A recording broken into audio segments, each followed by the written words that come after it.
The sun shone brightly over the calm, sparkling waters. Officer Bradley adjusted his sunglasses as he guided the patrol boat through the waves. His crew of 2 officers sat silently behind him, scanning the horizon for anything unusual. The routine patrol was usually uneventful, but Bradley took his job seriously, perhaps too seriously. He prided himself on being the officer who always found something.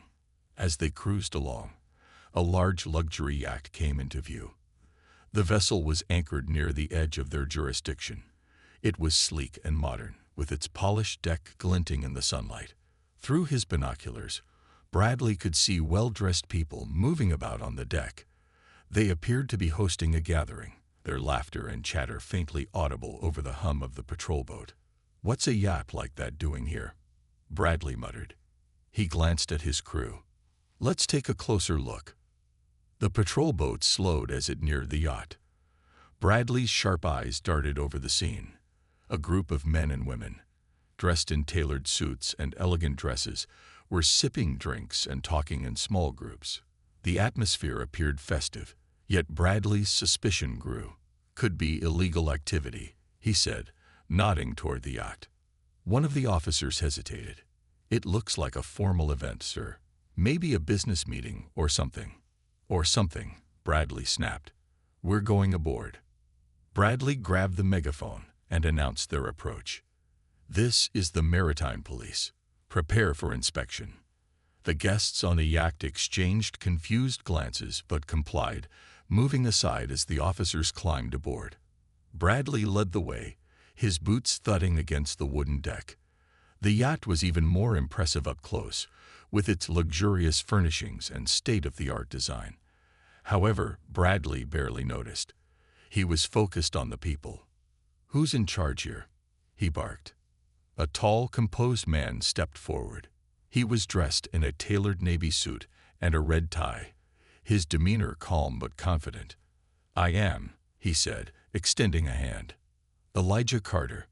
Can I help you, officer?" Bradley ignored the handshake. "What's going on here?" Elijah raised an eyebrow. "A private business event. We have all the necessary permits." Bradley smirked. "We'll see about that." He signaled for one of his officers to start checking IDs. Elijah remained composed, his hands clasped in front of him. "Officer, I assure you, everything is in order. We're not breaking any laws." Bradley's suspicion deepened. "We'll see what the paperwork says."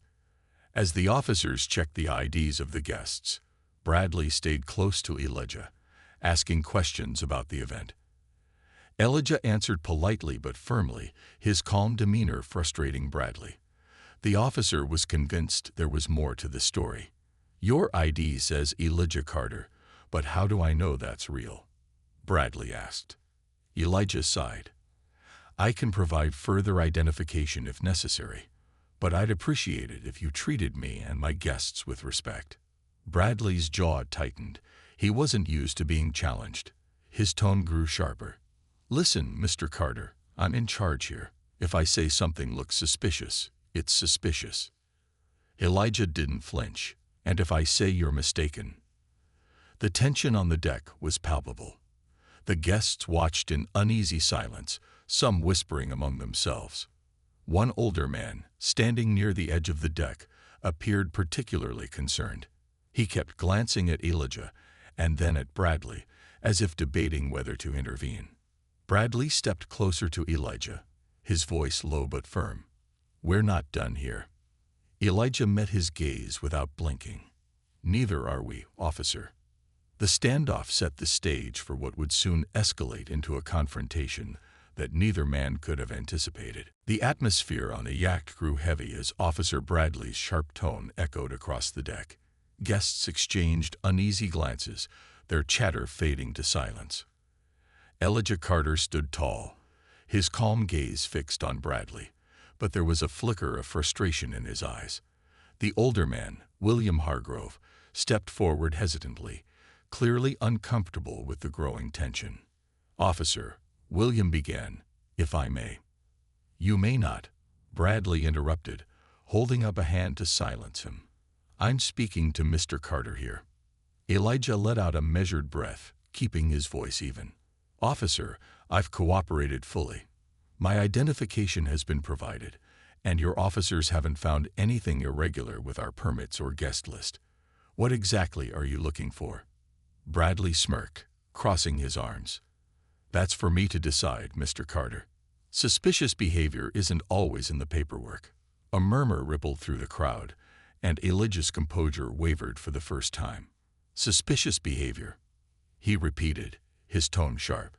"You've boarded a private vessel, interrupted a legitimate event, and questioned my identity without cause. If anyone's behaving suspiciously, it's you." Bradley's face hardened. "Watch your tone, Mr. Carter. I'm the law here." William stepped forward again, his voice urgent. "Officer, please. This is a misunderstanding. Mr. Carter is a respected figure." "Step back, sir," Bradley snapped, pointing a finger at William. "I don't need advice on how to do my job." The guests began murmuring louder, some pulling out their phones to record the unfolding scene. Bradley noticed and scowled. "Put those away," he barked. "This is an official investigation." Elijah's calm exterior finally cracked. "Investigation. This is harassment, plain and simple." Bradley stepped closer to Elijah, his voice low and threatening. "I'd watch what I say if I were you. People like you don't intimidate me." For a moment, the deck was silent, the tension so thick it was almost tangible. Elijah met Bradley's glare with a steady gaze, refusing to back down. "And people like you," Elijah said quietly, "don't intimidate me." The older man, William, couldn't hold back any longer. "Enough," he shouted, his voice cutting through the tension like a knife. "Officer Bradley, do you even realize who you're talking to?"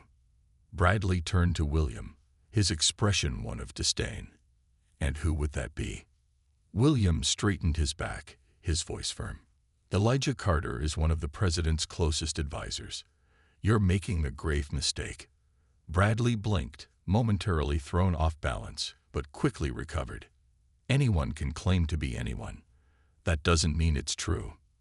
Elijah raised an eyebrow, his tone now laced with quiet authority. "You have my identification.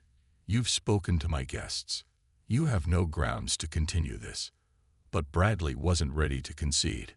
His pride had taken a hit, and he wasn't about to let Elijah or William get the better of him. "We're not done here," he said, motioning for one of his officers to call for backup. "I'll determine when this investigation is over."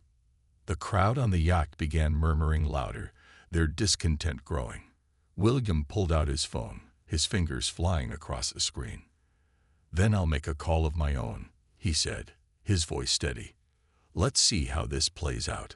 Bradley frowned but didn't stop him. He was too focused on Elijah, who stood tall despite the chaos swirling around him. "Mr. Carter," Bradley said, his voice dripping with sarcasm, "why don't we continue this conversation at the station?" Elijah didn't flinch. "If that's what it takes to resolve this farce, lead the way." The standoff reached its peak as Bradley motioned for his officers to take Elijah into custody. The murmurs turned into shouts of protest from the guests, and William's phone call took on a frantic tone. It was clear to everyone present that the situation was spiraling out of control, and that the consequences would be severe. The tension on the yacht reached a boiling point as Officer Bradley moved closer to Elijah, signaling his officers to take action. The murmurs from the guests turned into audible protests, their phones recording every second of the heated exchange. Elijah Carter stood his ground, his composure unwavering despite the escalating hostility. William Hargrove, the older man who had tried to reason with Bradley earlier, stepped aside with his phone pressed to his ear. His voice was calm but firm as he spoke. "Yes, it's an emergency. Officer Bradley is detaining Elijah Carter." "Yes, that Elijah Carter." There was a pause as he listened to the response on the other end. His expression grew sharper. "You need to act quickly." Meanwhile, Officer Bradley smirked as he ordered his team to escort Elijah off the yacht. "We're taking you to the station for further questioning," he said. Don't make this harder than it needs to be. Elijah took a deep breath, his eyes scanning the faces of the guests, now clearly agitated. "Officer," he said calmly, "you've already checked my identification, verified our permits, and found nothing suspicious. What exactly are you hoping to accomplish here?" Bradley ignored the question, grabbing Elijah's arm. "Let's go." Before Elijah could respond, William stepped forward, his phone still in hand. "Let him go," he said firmly, his voice cutting through the noise. Bradley turned, clearly irritated.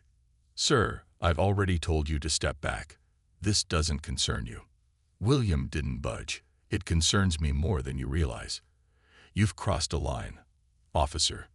Just then, one of the other officers, visibly uneasy, approached Bradley and whispered something in his ear. Bradley's smug expression faltered for a moment. "What?" he asked sharply. The officer hesitated. "Sir, we just got a call from headquarters. They're asking for clarification on Mr. Carter's detainment. It seems someone important has been notified." Bradley frowned, his grip on Elijah loosening slightly. "Who?" The officer looked uncomfortable.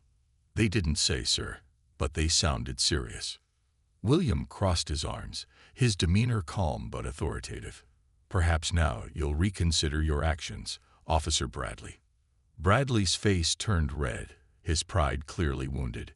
He glared at William before turning back to Elijah. "You think calling in favors is going to scare me?" Elijah, who had remained silent during the exchange, finally spoke. "This isn't about favors, officer. It's about accountability, and it seems that's something you're not used to." The officer who had delivered the message from headquarters stepped back, clearly unwilling to get involved further. The other guests began to speak up, their voices growing louder. "This is harassment," one shouted. "Let him go," said another. Bradley clenched his jaw, clearly struggling to maintain control of the situation. "Fine," he said through gritted teeth, releasing Elijah's arm. "But don't think this is over." Elijah adjusted his suit, brushing off his sleeves as if nothing had happened. "Oh, I don't think it's over," he said quietly. "But the outcome may not be what you're expecting." Before Bradley could respond, the sound of an approaching helicopter filled the air. Everyone turned to look as a sleek black helicopter came into view, its blades slicing through the sky. It hovered over the yak for a moment before descending to a nearby helipad. William's phone buzzed, and he glanced at the screen. "Ah, right on time," he said with a small smile. He looked at Bradley. "You might want to reconsider your attitude, officer. Things are about to change." The guests watched in awe as two men in dark suits stepped out of the helicopter, their movements deliberate and purposeful. They headed straight for the yacht, their expressions unreadable. Bradley's confidence wavered as he watched them approach. "Who are they?" he muttered. William's smile widened. "You'll find out soon enough." The air around the yacht was thick with tension as the sleek black helicopter settled onto the nearby helipad. The crowd of guests stood still, their phones still recording the scene. Officer Bradley, visibly unsettled, kept his gaze on the two men in dark suits stepping out of the helicopter. Their presence exuded authority, and the atmosphere shifted in an instant. Elijah Carter stood tall, adjusting his suit jacket with a quiet confidence. The guests murmured among themselves, speculating about the sudden arrival. William Hargrove remained composed, his hands clasped behind his back, as though he'd been expecting this all along. The two men approached the yacht with purpose, their polished shoes clicking against the deck. One of them, a tall man with salt and pepper hair, nodded at Elijah. "Mr. Carter," he said, his voice calm but firm, "I apologize for the inconvenience. We were notified about the situation." Officer Bradley frowned, stepping forward. "Who are you?" he demanded, his tone defensive. The taller man turned to Bradley, pulling out a badge with an emblem that shimmered in the sunlight. "Agent Miles, Federal Intelligence Division," he said. His partner, a younger man with a sharp gaze, stepped closer, scanning the crowd. "We were informed of a disturbance involving Mr. Carter." Bradley's face flushed with anger and embarrassment. "This is a local matter. I have everything under control." Agent Miles raised an eyebrow. "From what we've been told, officer, this is far from under control. Detaining a presidential advisor without cause is a serious issue." The guests began whispering louder, their phones capturing every word. Bradley clenched his fists, his pride taking a hit. "I wasn't detaining him," he said quickly. "I was investigating suspicious activity." Miles exchanged a look with his partner before turning back to Bradley. "And did your investigation yield anything suspicious?" Bradley hesitated, then shook his head. "No, but—" "Then this situation ends now," Miles interrupted. "Mr. Carter is free to go." Bradley opened his mouth to argue but stopped when he noticed the intensity in Miles's gaze. "Fine," he muttered, stepping back. "But I don't appreciate being undermined." Miles ignored him, turning to Elijah. "Mr. Carter, are you all right?" Elijah nodded. "I'm fine, thank you. Though I must admit, this has been an interesting afternoon." Miles's partner stepped forward. "We'll ensure that Officer Bradley's actions are reviewed. This kind of behavior doesn't go unnoticed." Bradley stiffened but said nothing. The other officers shifted uncomfortably, clearly unsure of how to proceed. William Hargrove stepped forward, his voice calm but commanding. "Perhaps this will be a lesson for everyone here about the importance of respect and accountability." The crowd murmured in agreement, some of them clapping softly. Bradley glared at William, but held his tongue. He turned to his team, motioning for them to leave. "Let's go," he muttered. As the officers retreated, the guests began to relax, their conversations growing louder. Elijah turned to William, a small smile on his face. "Thank you for your help." William nodded. "It was the least I could do. You didn't deserve that kind of treatment." Agent Miles and his partner lingered for a moment, ensuring everything was in order. "If there's anything else you need, Mr. Carter, don't hesitate to reach out," Miles said. "I appreciate it," Elijah replied. "But I think the situation has been resolved." The agents nodded and turned to leave, heading back to their helicopter. The sound of the rotors filled the air once more as the helicopter lifted off, disappearing into the distance. As the crowd began to disperse, Elijah took a deep breath, his composure fully restored. He turned to William. "Well, that was quite the ordeal." William chuckled softly. "It's not every day you see justice served so swiftly." Elijah smiled. "No, it's not. But it's a reminder that standing up for yourself is always worth it." The crowd on the yacht began to relax, the tension from the incident slowly dissipating. Some guests still whispered among themselves, replaying the scene they had just witnessed on their phones. Elijah Carter, though outwardly composed, felt the lingering weight of the encounter. He walked to the edge of the deck, letting the gentle breeze from the water steady his thoughts. William Hargrove approached Elijah, his expression thoughtful. "You handled that with grace," he said quietly. Elijah glanced at him, a faint smile on his lips. "Grace or patience? I'm not sure anymore." William chuckled lightly. "Sometimes they're the same thing." The two men stood in silence for a moment, watching the waves ripple under the afternoon sun. The sound of the helicopter's departure had faded, leaving only the soft hum of conversation and the distant cry of seagulls. Meanwhile, Officer Bradley and his team had retreated to their patrol cars parked near the marina. Bradley's frustration was palpable as he slammed his car doors shut, muttering under his breath. "This isn't over," he said to no one in particular. His partner, Officer Hayes, looked at him cautiously. "Maybe it's time to let this go, Bradley. We've already made things worse." Bradley glared at him. "You think I'm going to let some rich advisor and his fancy friends make a fool of me? Not a chance." Back on the yacht, the mood had begun to shift. Guests returned to their conversations and drinks, though many still cast curious glances at Elijah. One of the guests, a young woman with a notepad in hand, approached him hesitantly. "Mr. Carter," she began, "I'm sorry to bother you, but I'm a journalist. Would you mind sharing your thoughts on what just happened? Elijah turned to her, his demeanor calm but firm. I appreciate your interest, but this isn't the time or place for an interview. The journalist nodded, looking slightly disappointed. Of course. Thank you for your time. As she walked away, William leaned closer to Elijah. You know she's going to write about this anyway. Elijah sighed. I know. And maybe that's a good thing. Incidents like this need to be seen. William nodded thoughtfully. True, but be prepared. The backlash could go both ways. As the afternoon wore on, Elijah received a text message on his phone.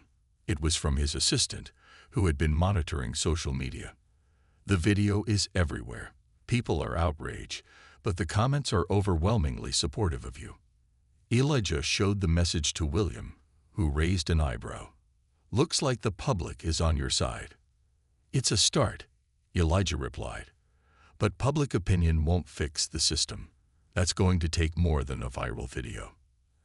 As the sun began to set, Elijah made his way to the main cabin of the yacht, where a small group of close friends and colleagues had gathered. They greeted him warmly, offering their support and encouragement. One of them, a woman named Clara, spoke up. Elijah, what happened today was unacceptable. But it's also a chance to bring attention to a bigger issue. Elijah nodded. I agree. This isn't just about me. It's about accountability and fairness. Clara leaned forward, her voice passionate. Then let's use this moment.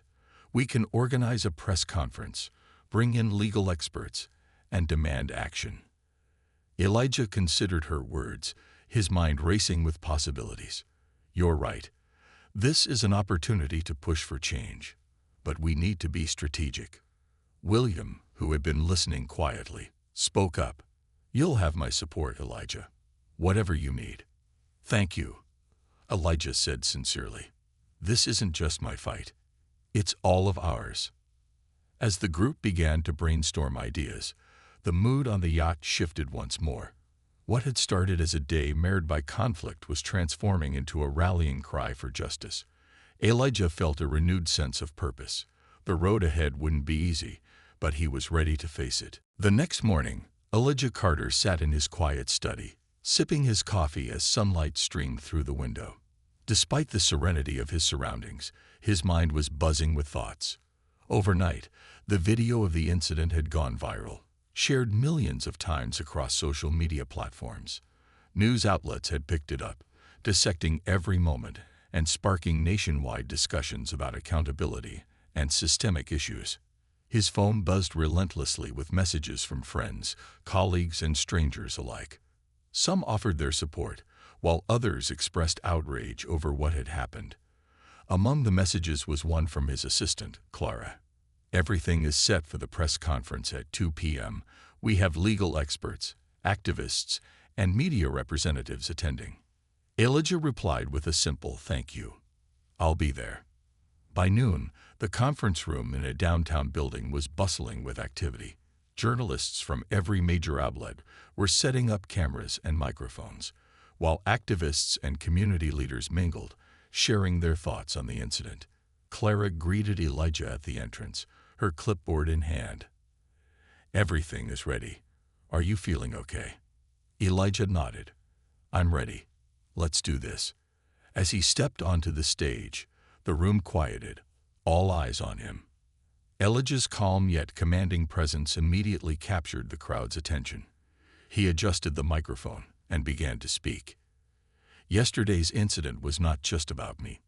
It was about a deeper issue that affects countless people across this country. The audience listened intently as Elijah described the importance of accountability, fairness, and the need for systemic reform. He spoke with conviction, his words resonating with the diverse crowd. We cannot let incidents like this go unchecked. It's time for us to demand change, not just for ourselves, but for future generations. Next, a legal expert took the stage, explaining the legal avenues available to hold officers like Bradley accountable. The expert outlined the importance of transparency, body cameras, and community oversight to prevent such incidents in the future. The audience nodded in agreement, their determination growing with every word. Meanwhile, Officer Bradley was at home, watching the press conference on his television. His face was pale, his confidence from the previous day now replaced with anxiety. He knew he had overstepped, and the public backlash was overwhelming. His superiors had already called him, demanding an explanation and warning him of potential disciplinary actions. Back at the press conference, Clara introduced a community activist who shared her experiences working with families affected by similar incidents. Her heartfelt words brought tears to many in the audience, including Elijah. She ended her speech with a powerful statement.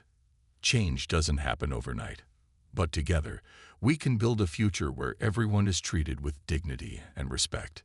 The conference ended with a standing ovation, the room filled with a sense of unity and purpose.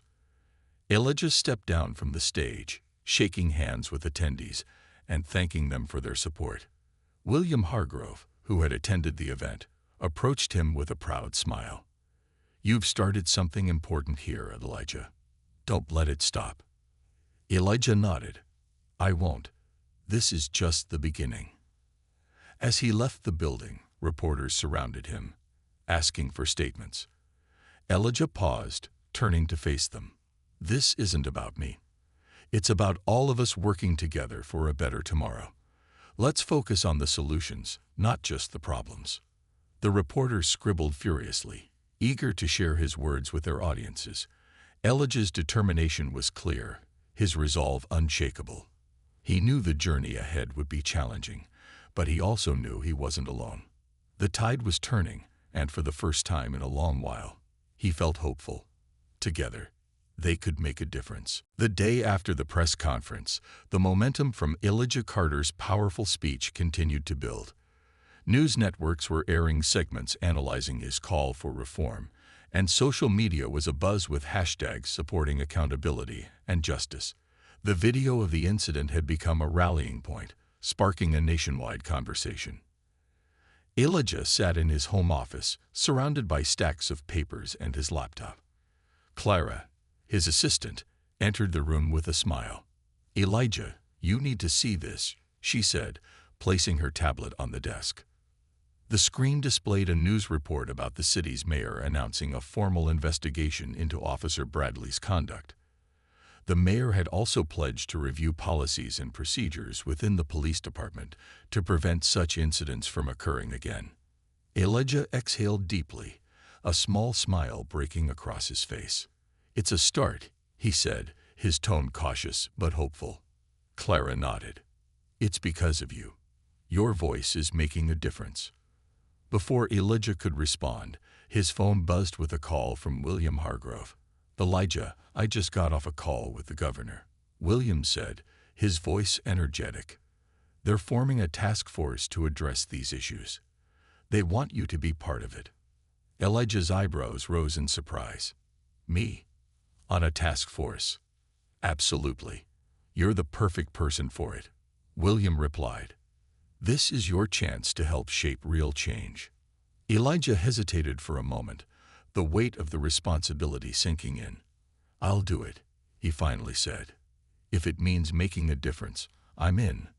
Meanwhile, Officer Bradley was facing a very different reality. He had been suspended from duty pending the investigation, and the media attention had left him isolated.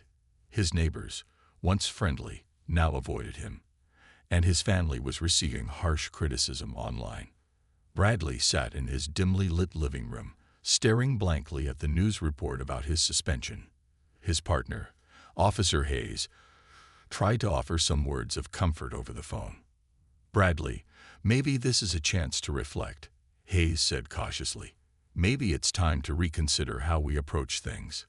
Bradley sighed, the frustration evident in his voice. "I don't need a lecture, Hayes. I just want this nightmare to end." While Bradley grappled with his situation, Elijah was already planning his next steps. That evening, he hosted a meeting with activists, lawyers, and community leaders at his home. The group discussed strategies for the upcoming task force and ways to keep the momentum going. "We need to ensure this isn't just another headline that fades away," said Clara, taking notes as ideas flowed around the room. One of the activists, a young woman named Maya, spoke passionately. "We need to keep the pressure on. Town halls, petitions, marches, whatever it takes to keep people engaged." Elijah listened intently, his resolve strengthening. "You're right. We can't let this moment slip away. Change takes time, but it starts with us." As the meeting wrapped up, Elijah felt a sense of purpose he hadn't felt in years. The path ahead was clear, and he was ready to walk it.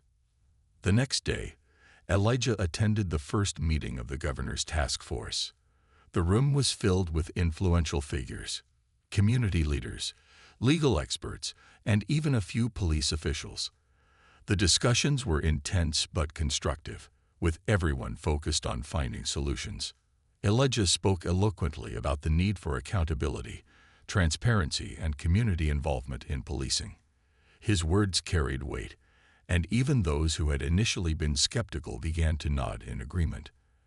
After the meeting, a young officer approached Elijah.